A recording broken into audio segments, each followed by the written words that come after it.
CBI की red है, सब अपना अपना काम बंद करिए, चलेगा।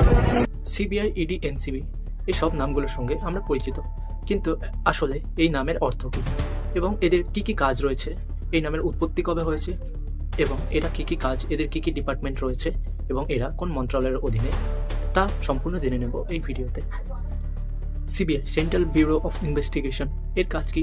এটি প্রতিষ্ঠা কবে হয়? এর প্রতিষ্ঠা হয় 1963 সালে এবং এটি কাজ করে Delhi special police establishment act 1946-এর অধীনে।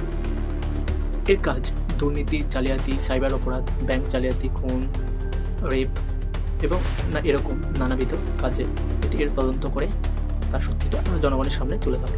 সিবিআইয়ের বিশেষ ক্ষমতা কি? সিবিআইয়ের বিশেষ ক্ষমতা হল সুপ্রিম কোর্ট বা হাইকোর্টের নির্দেশে রাজ্য সরকারের অনুমতি ছাড়াও তদন্ত করতে পারে। তাহলে এই সিবিআইয়ের গুরুত্বপূর্ণ কিছু তদন্তের রেকর্ড: সারদা চিটফান্ড কেলেঙ্কারি এবং সুশান্ত সিং রাজপুতের মৃত্যু বা হত্যার তদন্ত। ইডি হচ্ছে এনফোর্সমেন্ট ডিরেক্টরেট। ইডি স্থাপিত হয় 1956 সালে prevention of money laundering act 2002 ও ফরেন এক্সচেঞ্জ ম্যানেজমেন্ট অ্যাক্ট 1999-এর অধীনে কাজ করে। এর ক্ষমতা বিদেশি মুদ্রা লেনদেন সম্পর্কিত বিভিন্ন বেআইনি কার্যকলাপের তদন্ত করা এবং মানি লন্ডারিং বা অর্থ পাচারের বিরুদ্ধে এই ইডি তদন্ত কাজ করে। এর বিশেষ ক্ষমতা হলো যে টাকা তদন্ত করে পায় তা বাজেয়াপ্ত করতে পারে এবং সেই লোক যার কাছ থেকে টাকা পেয়েছে তার বিরুদ্ধে কেস করতে পারে।